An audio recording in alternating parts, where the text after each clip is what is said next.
Hi guys. जैसे कि हम देख रहे हैं यहाँ पे यूनिवर्सिटी ग्रांड कमीशन का क्रिमिनोलॉजी का सब्जेक्ट मैं सिलेबस को ख़त्म कर रहा हूँ। मैंने इसके पहले दो वीडियो मैंने डाल दिए हैं यूजीसी के ऊपर क्रिमिनोलॉजी सब्जेक्ट पे। उसके अंदर मैंने यूनिट 1 और यूनिट 5 को मैंने ख़त्म किया है। बेसिक्स कॉन्सेप्ट्स को समझना ज़रूरी है यहाँ पे, ठीक है, क्योंकि ऐसा कोई पर्टिकुलर बुक है ही नहीं आज तक कि ये पूरा सिलेबस जो दिया है कोड नंबर 68 यूजीसी का उसको ख़त्म किया गया।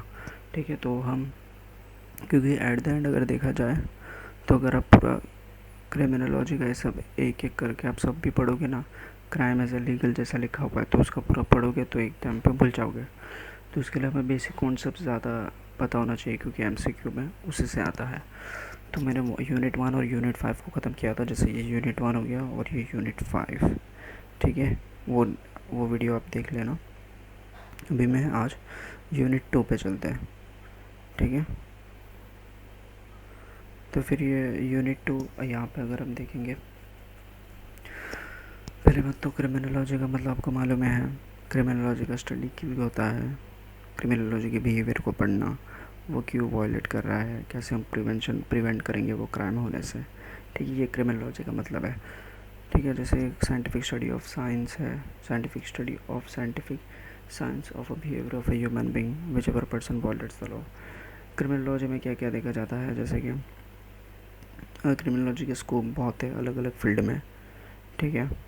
जैसे कि बहुत लोग ने डिफ़ाइन किया था, सेरेल लोम्ब्रोसो, बेकारा, जेरेमी बेंथम, सबके डेफिनेशन अलग अलग है यहाँ पे, ठीक है। और criminology and other social science, जैसे क्रिमिनोलॉजी का मतलब कितने अदर सोशल साइंस मतलब कितने अदर सोशल साइंस सब्जेक्ट्स पर कंट्रीब्यूट किया है, जैसे कि बायोलॉजी, ठीक है। बायोलॉजी के बाद में अगर हम देखोगे तो हाँ, बायोलॉजी हो गया, साइकोलॉजी होगा, फिलोसॉफी हो गया, सोशल साइंस हो गया, सोशियोलॉजी हो गया, ये सब अलग अलग फील्ड में क्रिमिनोलॉजी एक इंटरडिसिप्लिनरी सब्जेक्ट बना है, ठीक है। तो अगर अगर आपको कोई बोलेगा तो फादर ऑफ क्रिमिनोलॉजी कौन था, सोशल ये सेसारे लोम्ब्रोसो था फादर ऑफ क्रिमिनोलॉजी। और father of criminology subject parent subject of criminology वो सोशियोलॉजी है, ठीक है। तो criminology versus criminal justice, criminology में हम क्या करते हैं, कॉजेज़ और कॉन्सिक्वेंसेस के बारे में पढ़ते हैं, और क्रिमिनल जस्टिस में डिटेक्शन, प्रिवेंशन एंड प्रोसिक्यूशन, ये क्रिमिनल जस्टिस में हम पढ़ते हैं, ठीक है। और जैसे कि structure of criminal justice systems in India, क्या स्ट्रक्चर है, स्ट्रक्चर कैसा होगा क्रिमिनल जस्टिस सिस्टम का,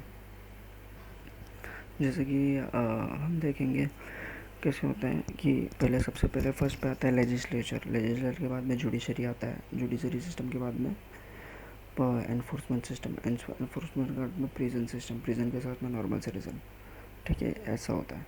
लेजिस्लेचर मतलब वही पॉलिटिक्स वाले लोग, पॉलिटिक्स, नरेंद्र मोदी, ऐसे पॉलिटिक्स लोग, ठीक है, पॉलिटिक्स हो गया।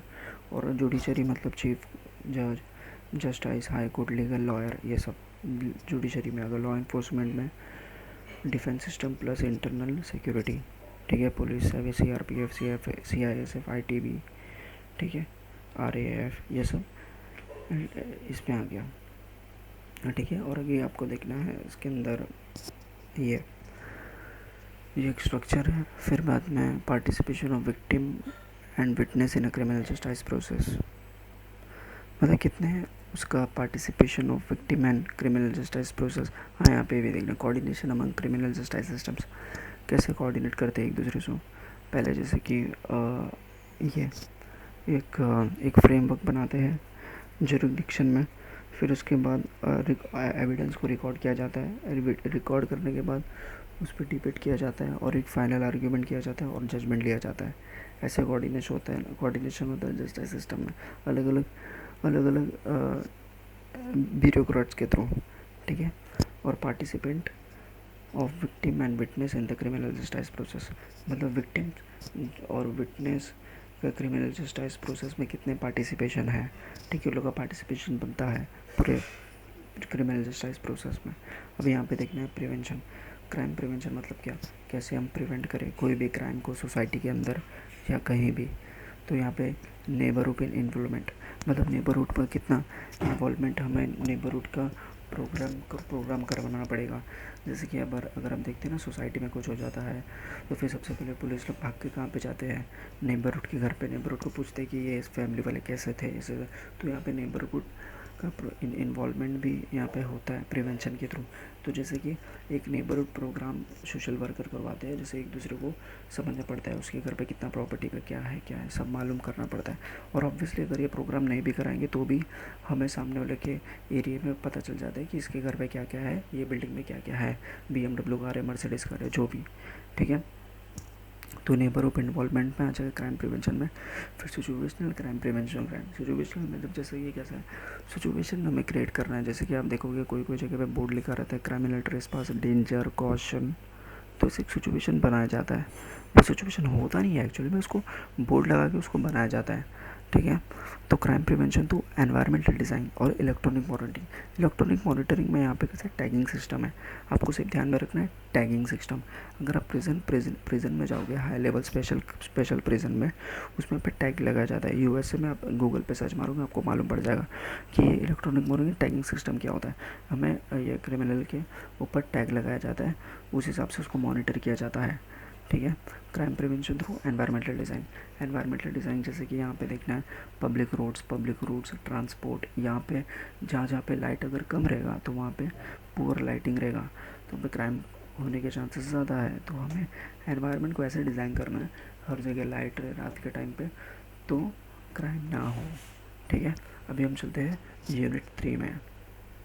यूनिट 3 में जैसे कि स्कूल्स और थियोरेटिकल चीज़ के बारे में बताया गया है। जैसे कि यहाँ पे देखना है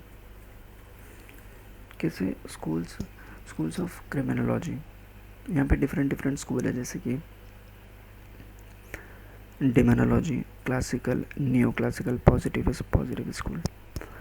ठीक है, डेमोनोलॉजिकल में मतलब जैसे कि आप देखोगे ना कि वहाँ पे लोग अगर कोई क्राइम कर देता है, कोई भी क्राइम अगर किसी ने कर दिया, ठीक है, अगर समझो मैंने किसी को गलत बोल दिया वीडियो बनाते बनाते ही, तो आप लोग मुझे बोलोगे इसके अंदर डीमन है, इसके अंदर भूत है, ये भूत इसको बुला रहा है। ठीक है, भूत इसको बोलने के लिए बोल रहा है।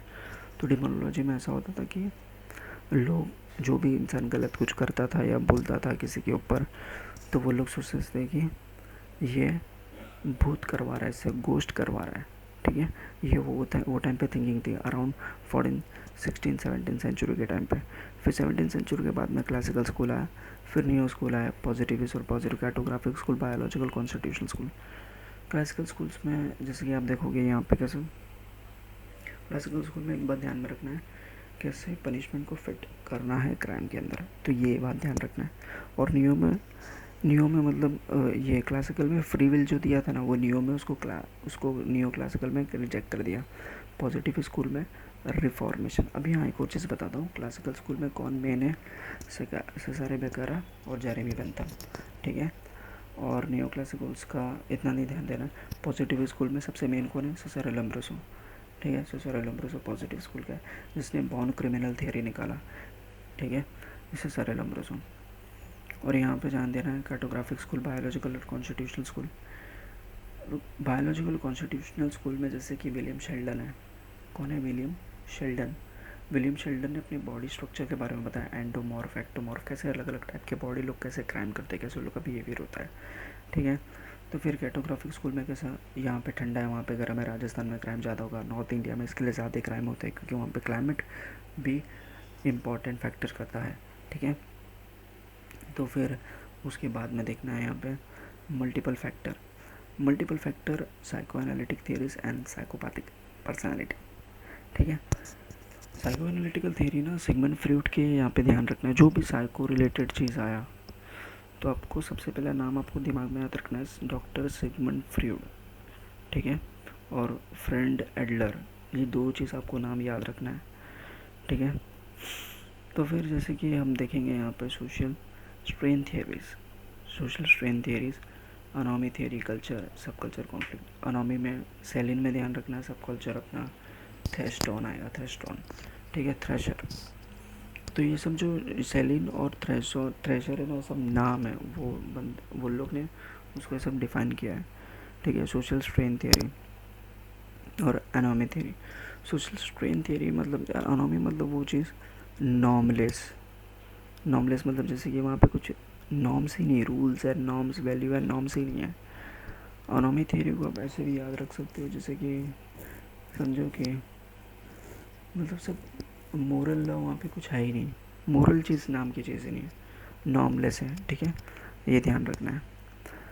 और कल्चर कॉन्फ्लिक्ट तो आप नाम से समझ रहे हो, सब कल्चर मतलब जैसे कोई बच्चा अर्बन सोसाइटी में, विलेज में, पंचायत में, अलग अलग जगह पे कैसे वो उसका कल्चर इफेक्ट करता है सोशली, ठीक है। सोशल इकोलॉजी थियरी, यहाँ पे इकोलॉजी थियरी में कैसे concentric zone theory, concentric zone theory जो है ना, वो 5 कॉन्सेंट्रिक जोन निकाला है, जैसे कि central business theory, transition theory, ये work class theory, residential theory, और फिर उसके बाद में कम्यूटर जोन। मतलब इसके अंदर इकोलॉजिकल थियरी में क्या बताया गया है कि सोसाइटी के अंदर जितना भी क्राइम होता है, सोसाइटी का जो क्राइम है ना, वो इसके अंदर बताया गया। तो कभी भी कॉन्सेंट्रिक जोन आएगा ना, तो अंदर की बात देखना, जैसे कि अंदर कैसे कैसे हो रहा है, ठीक है। एनवायरनमेंट क्रिमिनोलॉजी, ठीक है, मतलब जो भी आप एनवायरनमेंट को हार्म करोगे उसको एनवायरनमेंट क्रिमिनोलॉजी बोलते हैं, ठीक है। तो फिर यहाँ पे आपको देखना है एनवायरनमेंट में, जैसे कि समझो आप जैसे कि बोलते ना, ये water pollution, air pollution, soil pollution, ये सब एनवायरनमेंट क्रिमिनोलॉजी में आ गया, ठीक है।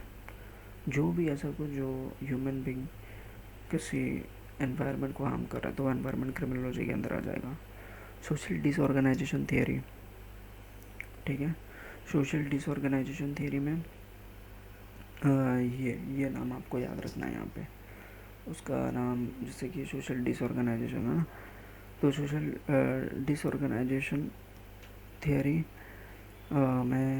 पहले मैं बताता हूँ आपको। लोअर क्लास कल्चर थियरी, फिर social learning theory, theory of imitation, Gabriel Tarde, ठीक है, ये नाम याद रखना है। Differential association theory, Edwin Sutherland, identification theory and differential opportunity theory, यहाँ पे भी एडविन सदरलैंड, डिफरेंट अपॉर्चुनिटी में क्लोवर्ड एंड ओलिन, ठीक है, ये नाम याद रखना है आपने। तो फिर यहाँ पे कौन सा नाम था, सोशल डिसऑर्गेनाइजेशन, हेनरी डी मके और शॉ, हेनरी डी मके एंड शॉ, यहाँ पे आपको ध्यान देना है, ठीक है। तो सोशल डिसऑर्गेनाइजेशन थ्योरी ये रहा, वही मतलब जैसे कैसे ऑर्गेनाइजेशन कोलैप्स हो जाता है सोसाइटी के अंदर, ठीक है, यहाँ पे ध्यान देना है आपको, ठीक है। तो फिर नेक्स्ट वीडियो में हम देखेंगे यूनिट 4, 6, 7, 8, 9।